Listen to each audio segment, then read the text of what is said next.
वही टिपिकल यहाँ पर रियल मैड्रिड का बुंदेसलीगा से तो कोई भी टीम हो, अब चाहे वो यूनियन बैंक ऑफ बर्लिन हो या फिर बायर्न म्यूनिक हो या फिर आरबी लाइप्जिग हो, साल्का हो या फिर वुल्फीबर्ग हो, या फिर कल हमने जिसके अगेंस्ट देखा स्टुटगार्ट, भाई डेफिनेटली देखो, सबसे पहले तो अपन को यहाँ पर ये समझना चाहिए कि स्टुटगार्ट कोई छोटी मोटी टीम नहीं है। पिछले साल बुंदेसलीगा में सेकंड आई थी, अच्छा खेलती भी है। यहाँ पर एक दो उनका जो स्ट्राइकर था गुरेसी नाम था, आई थिंक उनको मिस किया, लेकिन उसके बाद भाई साहब यहाँ पर उपेंडा और भूपेंद्र जोगी, भाई जो भी इनके टाइप के स्ट्राइकर थे, जिसने हेडर भी मारा था, एब्सोल्युटली ब्रिलियंट। सॉरी मैं लाइव नहीं आ पाया, लेकिन अब से लाइव यहाँ पर रेगुलर होने वाला है। और इसी के साथ भाई मेंबर्स जितने भी हैं भाई, उनके लिए यहाँ पर FC25 करियर मोड और यहाँ पर अल्टीमेट टीम का एक्सक्लूसिव कंटेंट अब सिर्फ मेंबर्स के लिए यहाँ पर बनने वाला है, स्टार्टिंग फ्रॉम 18 और 19 ऑफ सितंबर, यानी कि आज या कल से।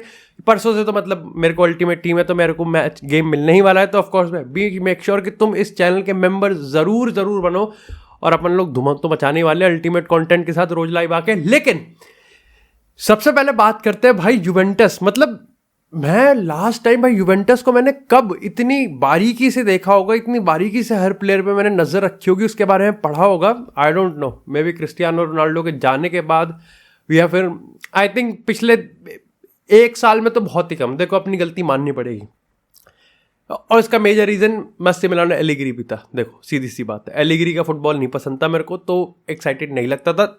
मैं कहता हूं कि अगर बायर्न ना मारती भाई, अगर रियल मैड्रिड का गेम इतना एंटरटेनिंग ना होता, मैंने ऑर्गेज़म देना था आज यहाँ पर यूवेंटस की इस फुटबॉल को। इतना प्यारा, इतना एफर्टलेस, मतलब मैं तो कह रहा हूं इनको 2 गेम खिला दो एक साथ भाई, इतना प्यारा खेल रहे थे। वेस्टर्न मैकेनी की बात करें, यहाँ पर यिल्दिज की बात करें, लाहोविच ने ऑफकोर्स यहाँ पर एक अच्छी फॉर्म में नहीं चल रहा है, थोड़ा सा खराब फॉर्म में चल रहा है, लेकिन उसके बावजूद भाई कलूलू की बात करें भाई साहब, अब तो गोलकीपर विशेष नहीं है, कितना बड़ा एडवांटेज है। लेकिन जिस तरीके से पासिंग निकलती है, जिस तरीके से यहाँ पर वो सॉल्यूशन तोड़ते हैं, और अभी तक यूवेंटस ने इसी मैच तक वही इकलौती टीम थी यूरोपियन टॉप 5 लीग में जिसने गोल कंसीडर नहीं किया था, हालांकि उन्होंने गोल कंसीड कर लिया, लेकिन यूवेंटस इतना बेहतरीन खेल गई भाई। मतलब इतना डायरेक्ट गेम है उनका, इतना प्रॉपर वन टच पासिंग है, बैक पासिंग में तो भाई रियल मैड्रिड के भी वो पापा है, चाचा है, ताऊ है, यहाँ पर बन के बैठे हुए हैं। इस तरीके से वो प्रेशर में पासिंग करते हैं, और क्रीस्प समझ रहे हो तुम। लेकिन इसके साथ ही अगर हम यहाँ पर बात करें Bayern Munich versus dynamo Zagreb की, ऑफकोर्स ये तो देखो पता था मेरे को कि बायर्न जीत ही जाएगी, वो एक इंडिविजुअल ब्रिलियंस आ ही जाएगा। अब देखो यहाँ पर एक आधा गेम ही देखा है मैंने बायर्न का, इससे पहले तो मेरे को पता था कि विंसेंट कंपनी को लेके हाइप है, बढ़िया है, मजा आ रहा है, स्वाद है, स्वादिष्ट है, लेकिन भाई पहले ही चैंपियन लीग के डेब्यू में 9-2 पेल देना, और वो भी तब जब हाफ टाइम पे 2-2 रखा हो। अब देखो यहाँ पर आप कह सकते हो कि डायनामो ने बहुत रैश डिफेंडिंग करी, वो भी इन द पेनल्टी बॉक्स, तो 3 पेनल्टी तो बायर्न को वैसे ही मिल गई। लेकिन फिर आपको ये भी समझना पड़ेगा कि 3 ऑफसाइड गोल भी तो चॉप ऑफ कर दिए भाई। अल्टीमेटली मेरे को लगता है कि विंसेंट कंपनी की जब आप इस बायर्न म्यूनिख को देखोगे ना, तो आपको एंसेलोटी की एक बात याद आएगी कि जो मैनेजर ज्यादा चिल्लाता है, जो मैनेजर ज्यादा हर चीज को कंट्रोल करने की कोशिश करते हैं ना, उसकी टीम बड़ा बोरिंग और उसकी टीम बड़े प्रेडिक्टेबल सी हो जाती है। विंसेंट कंपनी ने कुछ ऐतिहासिक नहीं किया है, ठीक है, मैं कोई क्रेडिट नहीं ले रहा, लेकिन एट द सेम टाइम मैं उसको गोट का भी वो दर्जा नहीं दे रहा कि भाई अब तो बवाल ही हो जाएगा मैनेजर की फील्ड में। आई थिंक विंसेंट कंपनी ने बहुत बेहतरीन काम किया कि उसने थोड़ा सा फ्रीडम जरूर दिया अपने प्लेयर को, एक कैरेक्टर डाला है प्लेयर्स में, एक अटैकिंग पैटर्न और एक इंटेंट डाला है। टूकल का मैं ये नहीं कहूँगा कि टूकल ने सबको हाथ पैर बांध के बिल्कुल BDSM ही कर दिया था, बट स्टिल द फैक्ट कि आपको टूकल और यहाँ पर विंसेंट कंपनी की बॉल में जमीन आसमान का फर्क दिखेगा, और प्लेयर्स तो वही है भाई। आप देखो पाव्लोविच गुरेरो का पिवट खिलाया गया है, किमिच यहाँ पर बाहर है, हैरी केन भाई अपने बेस्ट पे 50 गेमों में 53 गोल मार दिए भाई। सब अर्लिंग हालैंड चिल्ला रहे हैं, हैरी केन भाई। ग्नाब्री को वो रीइन्वेंट करने की कोशिश कर रहे हैं, उधर से ओली से है, बेस्ट है इन पोजीशन, बेस्ट है, सिल्की फुटबॉल है, बेहतरीन पैटर्न निकलते हैं, देखने में मजा आता है। डेडलॉक की अगर हम बात करें, लो ब्लॉक मिड ब्लॉक सबको तोड़ने में बिल्कुल कायम है। मूसियाला एट इट्स बेस्ट मेरे को लगता है यहाँ पर, चाहे आप उसको सेल्फिश कहो चाहे ना कहो, लेकिन वो गोल्स और वो असिस्ट के मामले में बहुत ज्यादा अच्छा है। डेफिनेटली आई थिंक ये बायर्न एक बहुत बढ़िया मोमेंटम पे है। और आई थिंक इस लीग फॉर्मेट की अगर हम बात करें, अगर इस फॉर्मेट की हम बात करें चैंपियंस लीग में, तो सबसे ज़्यादा फायदा अगर किसी को अपार्ट फ्रॉम मैनचेस्टर सिटी है तो वो बायर्न म्यूनिक को है। जिस तरीके से वो खेलते हैं और वो भी अपने होम पे 9 गोल मारना कोई छोटी बात नहीं होती। और उसके बावजूद भी भाई तुम देखते तो टीम यहां पर 10वें गोल के लिए पुश कर रही थी। ये जो मेंटालिटी है ना, कमिंग फ्रॉम विंसेंट कंपनी, अपने आप में काफी खूबसूरत बात है। बात करते हैं यहां पर रियल मैड्रिड की, end of course champions league का मैच है, होम पे मैच है, रियल मैड्रिड थोड़ी सी गांड ना फाड़े तो फिर वो रियल मैड्रिड कैसे रही। अगर यहां पर आप कह सकते हो कि मेरे लिए तो प्लेयर ऑफ द मैच यहां पर कोर्तो आई है, ठीक है। आधी कहानी तो इसने ही बता दी होगी कि अगर मैच का जो बेस्ट प्लेयर है वो कोर्तो आया, तो इसका मतलब किसी ने तो आके फाड़ी है। स्टुटगार्ट इतना बढ़िया खेली, मतलब आई थिंक पहले 15-20 मिनट में तो हम रियल मैड्रिड लग ही नहीं रहे थे। हम ऐसा लग रहा था जैसे किसी ने रियल मैड्रिड की एफ टीम यहां पर है ना, एफ टीम वो डाल दियो, था ही नहीं कोई स्ट्रांग होल्ड नहीं था, अरे पोजीशन भी नहीं था। If I am not wrong 26 minute तक एक ग्राफिक आया था जिसमें लगभग 60-70 पासेस ज्यादा दिए थे स्टुटगार्ट ने हमसे, 5 शॉट ज्यादा मारे थे और 3 शॉट ऑन टारगेट ज्यादा मारे थे। टोटल नहीं बता रहा मैं, 6 और 4 और 250 की समथिंग पासिंग थी। ये 25 मिनट का ग्राफिक था सैंटियागो बर्नाब्यू पे। और ऐसा भी नहीं कि यहां पर रियल मैड्रिड का कोई बिल्कुल अलग ही प्लान था कि हम तो काउंटर पे तोड़ेंगे। स्ट्रांग होल्ड ही नहीं था, प्रेस जो था वो बेट कर रही थी स्टुटगार्ट, और आपके प्रेस को यहां पर बाईपास करके बेहतरीन गोल मारने के चक्कर में थे वो, अगर कोर्तुआ यहां पर ना बचाता। एंड आई थिंक ये जो रियल मैड्रिड की प्रॉब्लम है ना, मैं अगर तुमको समरी दे दूं ना इस गेम की, रियल मैड्रिड सिर्फ और सिर्फ ऑरा प्लस इन्फिनिटी पे जीत गई ये गेम।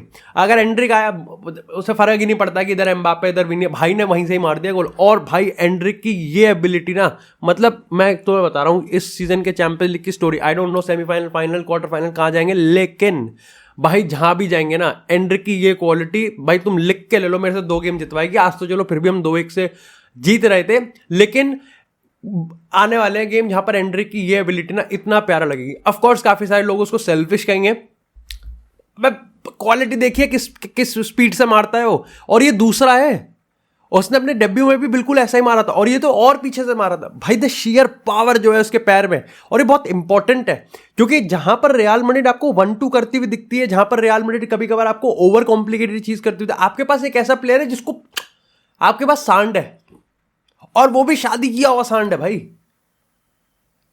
पंप्ड अप है। हमने डेम्बेले की ऑलरेडी स्टोरी से सीख रखा है कि इमीडिएट आफ्टर मैच जब भी शादी का होता है तो टेस्टोस्टेरोन और गोल्स दोनों में आउटपुट जो है वो हाई लेवल पे जाता है। फायदा उठाओ भाई इस चीज का, बाहर बिठाओ एम्बापे को, substitute him.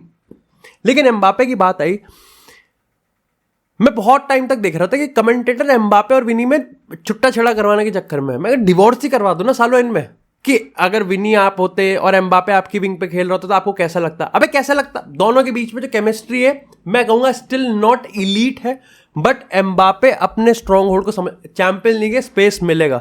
Apart from La Liga की बात करें तो बाकी सारी टीम्स जो होती हैं जो रियल मैड्रिड को थोड़ा पेलती हैं, ठीक है, ये स्टोरी है कि 25-30 मिनट के बाद रियल मैड्रिड फिर अपना जो गेम है वो दिखाना स्टार्ट करती है, और उसका पीछे का रीजन ये होता है कि फिर वो समझ जाती है, वो भांप लेती है कि स्टुटगार्ट कैसे खेलेगी, किस तरीके से खेलना, और फिर वो जब पर्सनल ऑरा है ना वो अंदर का जागने लग जाता है। और उसके बाद आपको यहां पर देखने को मिलता है कि फिर रियल मैड्रिड पेलती है। जैसे हाफ टाइम से अगर आप 5 मिनट पहले की बात करो बेहतरीन खेल रही थी रियल मैड्रिड के, हाफ टाइम के आगे की बात करो लगभग 60 मिनट के आसपास की, तो फिर तो पेलम पाली हो गई थी।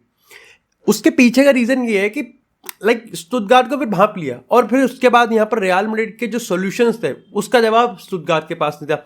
लेकिन अगर पर्सनली मैं एम्बापे की स्ट्रैटेजी और टैक्टिक्स की बात करूं, आई थिंक उसको लेफ्ट साइड भा रहा है, और वो भाएगा भी भाई। एम्बापे स्पेस को एक्सप्लॉइट करने में इलीट है, वन ऑफ द बेस्ट है। ऑफ कोर्स विनीसियस भी ऑन लेवल है, लेकिन आई थिंक विनीसियस और Mbappé will be there on left, और इससे प्रॉब्लम नहीं होनी चाहिए। आई थिंक रियल मैड्रिड में इससे तो प्रॉब्लम होनी ही नहीं चाहिए कि गोल कैसे आएंगे या फिर अटैकिंग आउटपुट कैसे बनेगा, वो बन जाएगा। हमेशा से ऐसे ही रहा है कि थोड़ा थोड़ा यहां पर कहीं ना कहीं जो फ्लेक्सिबिलिटी है वो आती है, टाइम से आती है। अब बेलिंगम भी आ गया है, अभी नहीं बोलना, देखो प्रॉब्लम सबसे ज्यादा ये है कि कल के गेम में डिफेंसिवली तो कुछ अच्छा हुआ ही नहीं है।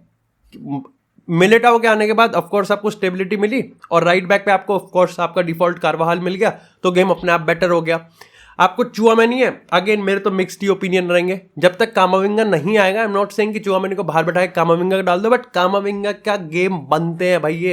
ये कामाविंगा वाले गेम है। यू नीड सम, बिल्कुल मतलब आपको एनर्जी चाहिए। बेलिंगम ने इतना बेहतरीन गेम खेला कल लगभग 30 मिनट के बाद।